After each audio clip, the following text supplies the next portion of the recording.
Naquele tempo, havia em Cafarnaum um oficial do rei, cujo filho estava doente. Ao ouvir que Jesus vinha da Judéia para a Galiléia, foi a ele e rogou-lhe que descesse e curasse seu filho, que estava prestes a morrer.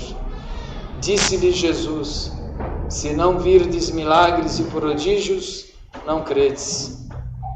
Pediu-lhe o oficial: Senhor, desce antes que meu filho morra.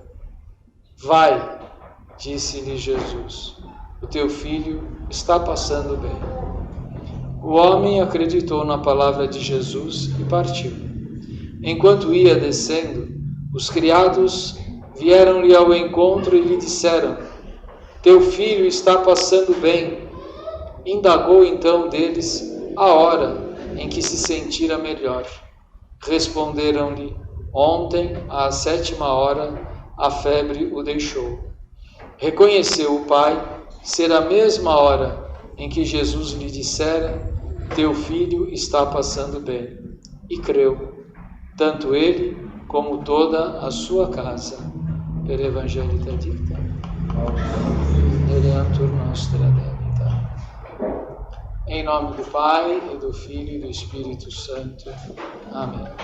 Meus caríssimos irmãos, em nosso Senhor Jesus Cristo, na oração da coleta do dia de hoje, nós rezamos a Deus pedindo assim: nós vos rogamos, Senhor, concedei benignamente aos vossos fiéis o perdão e a paz, a fim de que, purificados de todos os seus pecados, possam servir-vos com o coração tranquilo. Meus irmãos, este pedido que fizemos a Deus na Santa Missa, por todos nós, vem bem de encontro a esta necessidade espiritual apontada por São Paulo apóstolo. Novamente, ele pronuncia uma palavra que deve ter grande repercussão na nossa vida espiritual. É uma palavra cheia de profundidade, é uma palavra muitíssimo importante na vida espiritual de quem quer prosseguir na virtude, para quem quer vencer os próprios pecados, para quem quer permanecer na amizade com Deus. É a palavra, é o verbo vigiai. Vigiar significa esteja atento, presta atenção. E São Paulo vai dizer: vigiai com cuidado, ainda mais reforça a vossa vida, porque temos uma única vida, meus irmãos. O dia de hoje não se repetirá nunca mais. O passado não volta para o presente. O presente não é certeza do futuro. Por isso, a vigilância se faz somente no presente. Vou vigiar sobre o meu passado. Vou vigiar sobre o meu futuro. Não tem sentido. Só posso vigiar sobre o meu presente. E por isso, se nós não tomarmos este cuidado, a gente acaba caindo na insensatez, que é o que ele manda a gente tomar cuidado. Que a nossa vida não seja insensata. Mas como a gente pode dar um exemplo de vida insensata? Olha, em todas as épocas houve insensatez. Mudam as coisas, mas as atitudes insensatas, ou seja, aquelas em que o homem não reflete sobre para que fazer isto. Isso aqui é verdade? Vale a pena? Ou é uma ilusão? Isso aqui é bom? e, portanto, me fará feliz?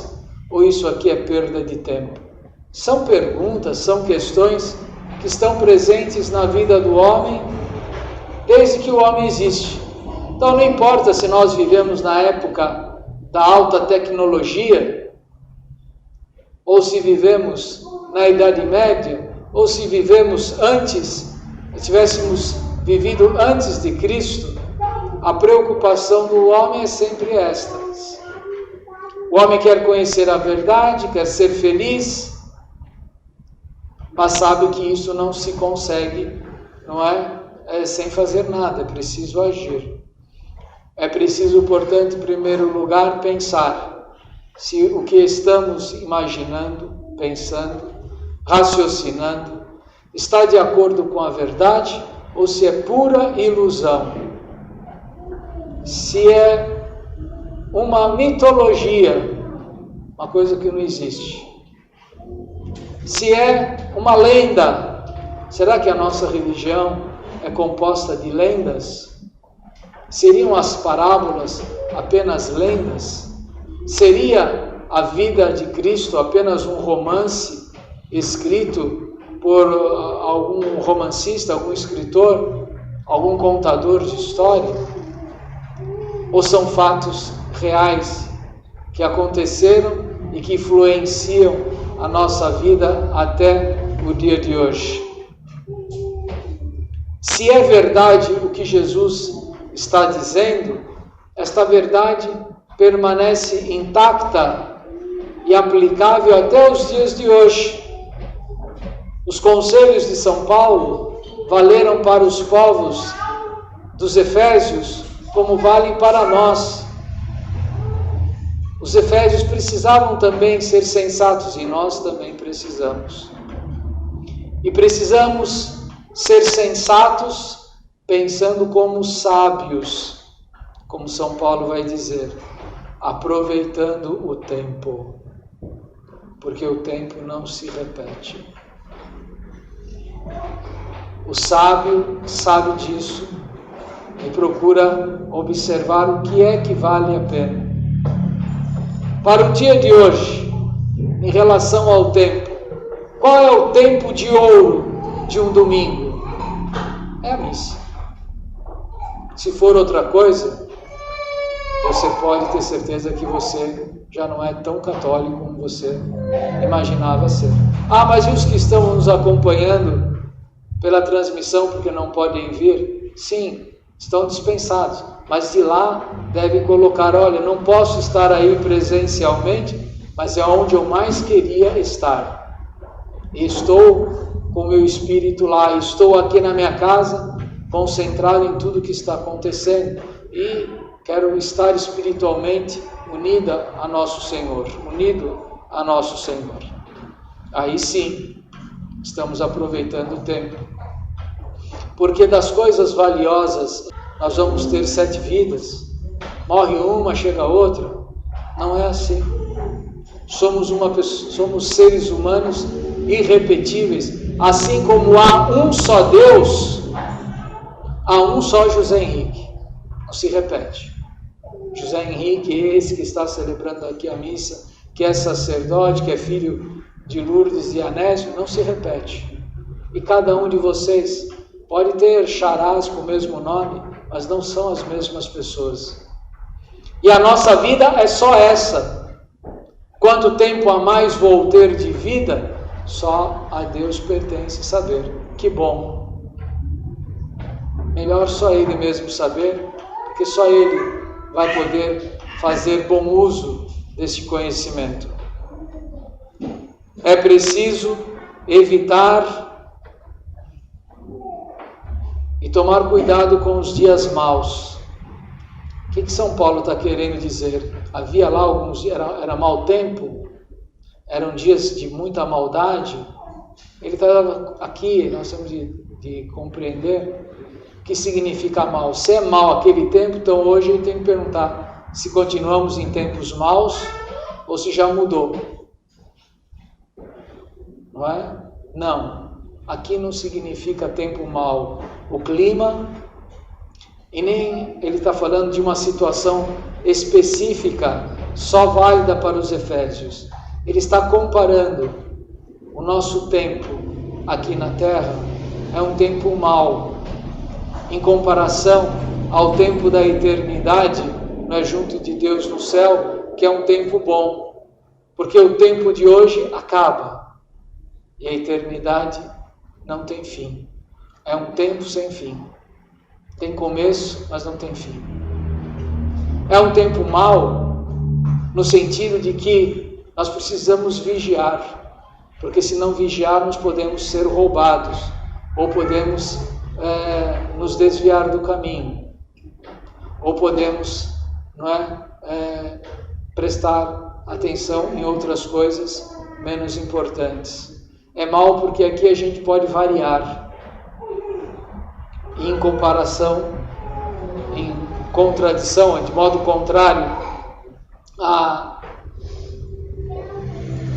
eternidade, em que ela não muda. E para quem se salva, a eternidade será sempre um tempo bom. Não sejais imprudentes, mas procurai compreender qual é a vontade de Deus. Meus irmãos, para isso é necessária a oração, os sacramentos, a intimidade com Deus, porque lá dentro da sua consciência, só Deus penetra. E quando Ele te fala na consciência, mais ninguém escuta a não ser você. E se você não quiser escutar, Deus não vai falar sobre você na consciência do outro, para outro te falar. Então é preciso estar atento, é preciso rezar diariamente, perguntando mesmo: Senhor, que quereis que eu faça? Em geral, nós podemos ouvir a voz de Deus por meio dos ministros que Deus nos coloca à nossa frente. Podem ser ministros eclesiásticos, o bispo, o papa, o sacerdote, que às vezes falando numa pregação como essa, pode de fato tocar na alma de alguém e falar: isso aqui serviu para mim. Se serviu, tenha certeza, não foi porque fui eu que falei, mas foi porque Deus se utilizou da pregação do sacerdote para você. Nesse sentido é até bom saber, não existe homilia ruim, nem homilia boa. Ela depende de quem aproveita. Ela depende de quem está disposto a querer ouvir a voz de Deus. Deus falou até pela boca de um burro para um dos profetas. Por que não poderia falar por meio de um sacerdote? Não é? Muito virtuoso ou pouco virtuoso. Eu não preciso estar diante de um Padre Santo para ouvir uma palavra que seja boa para a minha alma. Se eu estiver disposto a ouvir, Deus vai me fazer ouvir de um jeito ou de outro. Mas se eu não estou disposto, podia ser São Pio, podia ser São Francisco, podia ser podia ser São Pio X, ia entrar por aqui, sair por aqui, e no coração não ia ficar nada. É preciso ser prudente,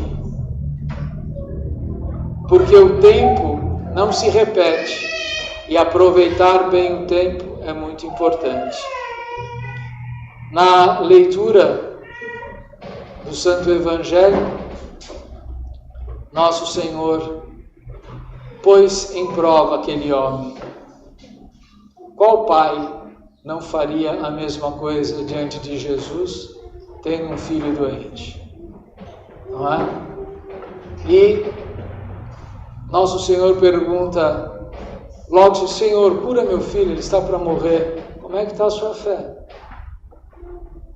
Na verdade foi isso que Nosso Senhor, não é? Não credes, mas quereis milagres. Ele nem entrou em discussão com Nosso Senhor. Ele só falou: Senhor, vai logo, senão meu filho morre. Nosso Senhor então pôs ele logo à prova. Vai, teu filho está bem. Se você ouvisse a voz de Jesus com o seu filho. Queira Deus que você não precisa passar por isso. Mas se alguém passar, seu filho está doente, você vem na igreja e pede: Senhor, cura meu filho. Vai tranquilo, ele já está curado. Mas você vê se melhora essa fé. O que será que nós faríamos? Bem, esse homem foi humilde e saiu dali acreditando naquilo que Jesus tinha falado. Viajou talvez a noite inteira, estava longe, porque os outros empregados vieram ao encontro dele, não é? E ele estava bem longe, porque tenho certeza que se ele tivesse a meia hora de Jesus, a hora que os empregados falaram: seu filho foi curado há quanto tempo? Faz meia hora que ele curou, ele ia voltar correndo. Não, ele já estava bem longe, não dava para voltar. Por isso ele perguntou: que horas era? Olha, era 7 horas, não é? Do dia de ontem. Ele falou: foi exatamente nesta hora que aconteceu. Isto é uma experiência na vida espiritual que eu tenho certeza que quem já é maior de idade aqui já deve ter passado isso. Pediu uma coisa, saiu dali, tá bom, Deus falou que vai me dar, foi embora para casa, não é? E depois de um tempo é que pôde perceber o tamanho da graça que recebeu. Queira Deus que nós pelo menos possamos ter a mesma atitude desse homem, não é? Que não só acreditou, mas também transmitiu aquela graça para sua esposa, para o seu filho que estava doente e foi curado, e para todos os funcionários da sua casa, os trabalhadores ali, e todos, por causa da palavra daquele homem, do testemunho daquele homem, passaram também a crer em nosso Senhor Jesus Cristo. Que nós possamos aprender com esse homem. O testemunho dele é lembrado pela igreja todos os anos. Há 2000 anos que a igreja nos faz recordar, não é? Este episódio não foi uma parábola, foi um fato. A parábola, se foi um fato ou não, só Jesus que sabe, não é? Porque o modo como ele conta, fala: vou contar uma parábola. Quando ele fala de Lázaro, não é? Vou contar uma parábola. Havia um homem chamado Lázaro, e assim assado. Então, era uma parábola, mas ele pôs o nome. Aqui não, aqui era um fato histórico, foi um fato real, em que os personagens ali puderam dar esse testemunho. É preciso crescermos também na fé. É preciso buscar nosso Senhor com maior seriedade. É preciso ter mais coerência entre o que falamos e o que desejamos, entre o que falamos e desejamos e o que falamos, entre o que falamos, o que desejamos, o que pensamos e o que fazemos. Se não houver esta coerência, a gente acaba se perdendo no meio do caminho. Que Nossa Senhora nos ajude a compreender o valor destas realidades espirituais e que possamos pô-las em prática em nossa vida. Que possamos, de fato, buscar intimidade com Deus. Pergunta, insiste. Para cada pessoa, Deus responde de uma maneira, mas sempre que Ele responde é para o bem da nossa alma. Para uns Ele fala de um jeito, para outros Ele fala de outro. Para uns Ele aproveita um acontecimento na nossa vida, do qual a gente pode tirar a lição. Até mesmo das nossas quedas, Deus pode nos tirar uma lição e nos ajudar a compreender a realidade da nossa vida espiritual. Basta termos esta boa vontade e isto produzirá muitos frutos em nós. Em nome do Pai, do Filho e do Espírito Santo. Amém.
Ave Maria, cheia de graça, o Senhor é convosco. Bendita sois vós entre as mulheres, e bendito é o fruto do vosso ventre, Jesus. Santa Maria, Mãe de Deus, rogai por nós, pecadores, agora e na hora da nossa morte. Amém. In nome del Padre, del Figliolo e dello Spirito Santo, e così sia. Sia lodato Gesù e Maria, oggi e buonanotte a tutti.